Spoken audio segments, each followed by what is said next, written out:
আমি মানুষের বোঝার জন্য এই কোরআনে সব ধরনের উপমা ও উদাহরণ বিশদভাবে বর্ণনা করেছি, কিন্তু মানুষের অধিকাংশই এ নিয়ে তর্ক করে।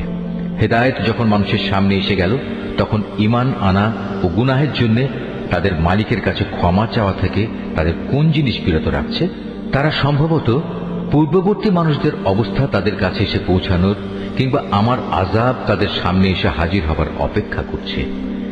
আমি তো রাসূলদের পাঠাই যে তারা মানুষদের জন্য জান্নাতের সুসংবাদবাহী ও জাহান্নামের সতর্ককারী হবে, কিন্তু যারা কুফরি করেছে তারা ছোটখাটো বিষয় নিয়ে ঝগড়া শুরু করে, যাতে তারা সত্যকে ব্যর্থ করে দিতে পারে।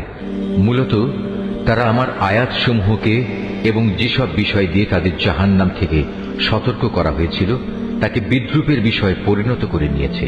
তার চাইতে বড় জালেম আর কে আছে, যাকে তার মালিকের আয়াতসমূহ স্মরণ করিয়ে দেয়া হচ্ছে এবং সে এর থেকে মুখ ফিরিয়ে দিচ্ছে।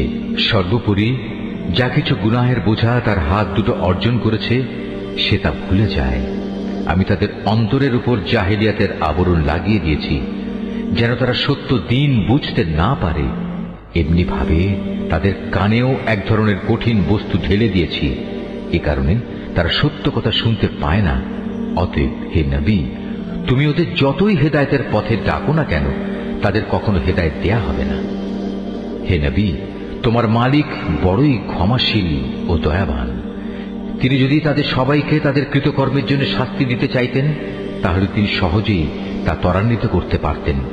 বরং এর পরিবর্তে তাদের জন্য শাস্তির একটি প্রতিশ্রুত ক্ষণ রাখা আছে, যা থেকে ওদের কারোই পরিত্রাণ নেই।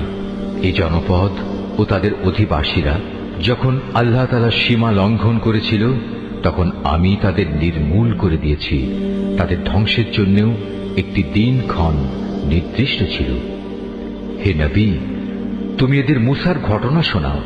যখন মূসা তার খাদেমকে বলল, যতক্ষণ পর্যন্ত আমি দুটো সাগরের মিলনস্থলে না পৌঁছব, ততক্ষণ পর্যন্ত আমি আমার পরিকল্পনা থেকে ফিরে আসব না। যদি আমাকে এজন্য দীর্ঘ সময় পর্যন্ত চলতে হয়, তবু আমি চলতে থাকব। যখন তারা উভয়ে সেই প্রত্যাশিত দুটো সাগরের সঙ্গম স্থলে এসে পৌঁছল, তখন তারা উভয়ই তাদের খাবারের জন্য রাখা মাছটির কথা ভুলে গেল। সে মাছটি ছুটে গিয়ে সুড়ঙ্গের মতো একটি পথ করে সহজেই সাগরে চলে গেল। যখন তারা আরো কিছু দূর এগিয়ে গেল, তখন সে তার খাদেমকে বলল, এবার আমাদের নাস্তা নিয়ে এসো, আমরা আজকের সফরে সত্যি ভারী ক্লান্ত হয়ে পড়েছি।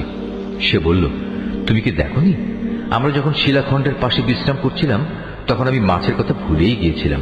আসলে শয়তানি আমাকে ভুলিয়ে দিয়েছে যে আমি তার কথাটা স্মরণ রাখবো। আর সে মাছটিও কি আশ্চর্যজনক পদ্ধতিতে নিজের পথ ধরে সাগরের দিকে নেমে গেল। সে বলল, হ্যাঁ, এই তো হচ্ছে সেই জায়গা যে স্থানটির আমরা সন্ধান করছিলাম। মাছটি চলে যাওয়ার জায়গাই হচ্ছে সাগরের মিলনস্থল। অতঃপর তারা নিজেদের পথের চিহ্ন ধরে ফিরে চলল। এরপর তারা সেখানে পৌঁছলে তারা আমার বান্দাদের মাঝ থেকে একজন পুণ্যবান বান্দাকে সেখানে পেল, যাকে আমি আমার অনুগ্রহ দান করেছি। উপরন্তু তাকে আমি আমার কাছ থেকে বিশেষ জ্ঞান দান করেছিলাম। মূসা তাকে বলল, আমি কি তোমার অনুসরণ করতে পারি, যাতে করে আল্লাহ তাআলার কাছ থেকে যে জ্ঞান তোমাকে শেখানো হয়েছে তার কিছু অংশ তুমি আমাকে শেখাতে পারো? সে বলল, হ্যাঁ পারো, তবে আমার সাথে থেকে তা তুমি কখনো ধৈর্য ধারণ করতে পারবে না। অবশ্য এটাও ঠিক, যে বিষয়ে তোমার জ্ঞান সীমার বাইরে তার উপর তুমি ধৈর্য ধরবি বা কি করে? সে বলল, আল্লাহ তাআলা যদি চান তাহলে তুমি আমাকে ধৈর্যশীল হিসেবেই পাবে। আমি তোমার কোনো আদেশেরই বরখেলাপ করব না। সে বলল, আচ্ছা, যদি তুমি আমাকে অনুসরণ করোই, তাহলে কোনো বিষয় নিয়ে আমাকে কিছু জিজ্ঞেস করবে না, যতক্ষণ না সে কথা আমি নিজেই তোমাকে বলে দেব। অতঃপর তারা দুজন পথ চলতে শুরু করল। নদীর পাড়ে এসে উভয়ই একটি নৌকায় আরোহণ করল। নৌকায় উঠেই সে তাকে ছিদ্র করে দিল। সে বলল, তুমি কি এজন্য তাকে ছিদ্র করে দিলে যেন এর আরোহীদের তুমি ডুবিয়ে দিতে পারো? তুমি সত্যি এক গুরুতর অন্যায় কাজ করেছ। মূসার কথা শুনে সে বলল, আমি কি তোমাকে এ কথা বলিনি, আমার সাথে থেকে তুমি কখনো ধৈর্য ধারণ করতে পারবে না? সে বলল, আমি যে ভুল করেছি সে ব্যাপারে তুমি আমাকে পাকড়াও করো না, এবং এ ব্যাপারে আমার উপর বেশি কঠোরতাও আরোপ করো না। আবার তারা পথ চলতে শুরু করল। কিছু দূর গিয়ে তারা উভয়ে একটি কিশোর বালক পেল। সাথে সাথে সে তাকে হত্যা করে ফেলল। এই কাজ দেখে সে বলল, তুমি তো কোন রকম হত্যার অপরাধ ছাড়াই একটি নিষ্পাপ জীবনকে বিনাশ করলে। তুমি সত্যি একটা গুরুতর অন্যায় কাজ করে ফেলেছ। সে বলল, আমি কি তোমাকে একথা বলিনি যে তুমি আমার সাথে থেকে ধৈর্য ধরতে পারবে না? সে বলল, যদি এরপর আর একটি কথাও আমি তোমাকে জিজ্ঞেস করি তাহলে তুমি আমাকে তোমার সাথে রেখো না। অবশ্য এখন তো তুমি আমার পক্ষ থেকে ওজর পেশ করার প্রান্ত সীমায় পৌঁছে গেছো। আবার তারা চলতে শুরু করলো। কিছু দূর এগিয়ে তারা জনপদের অধিবাসীদের কাছে পৌঁছল। সেখানে পৌঁছে তারা সেই জনপদের অধিবাসীদের কাছে কিছু খাবার চাইল, কিন্তু তারা তাদের মেহমানদারি করতে অস্বীকার করল। অতঃপর সেখানে তারা একটি পতনোন্মুখ পুরনো প্রাচীর দেখতে পেল। সে প্রাচীরটা সোজা করে দিল। সে বলল, তুমি চাইলে তো এদের কাছ থেকে এর উপর কিছু পারিশ্রমিক গ্রহণ করতে পারতে। সে বলল, বেশ, এখানেই তোমার আমার মধ্যে বিচ্ছেদ হয়ে গেল।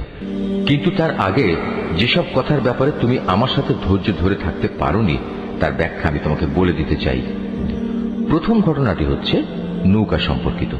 মূলত তা ছিল কয়েকজন গরিব মানুষের মালিকানাধীন। তারা এটা দিয়ে সমুদ্রে জীবিকা অন্বেষণের কাজ করত, কিন্তু আমি নৌকাটিতে একটা ছিদ্র করে তাকে ত্রুটিযুক্ত করে দিতে চাইলাম, কারণ তাদের সামনেই ছিল এমন এক বাদশা যে ত্রুটিবিহীন যে নৌকাই পেত তা বল প্রয়োগে ছিনিয়ে নিত।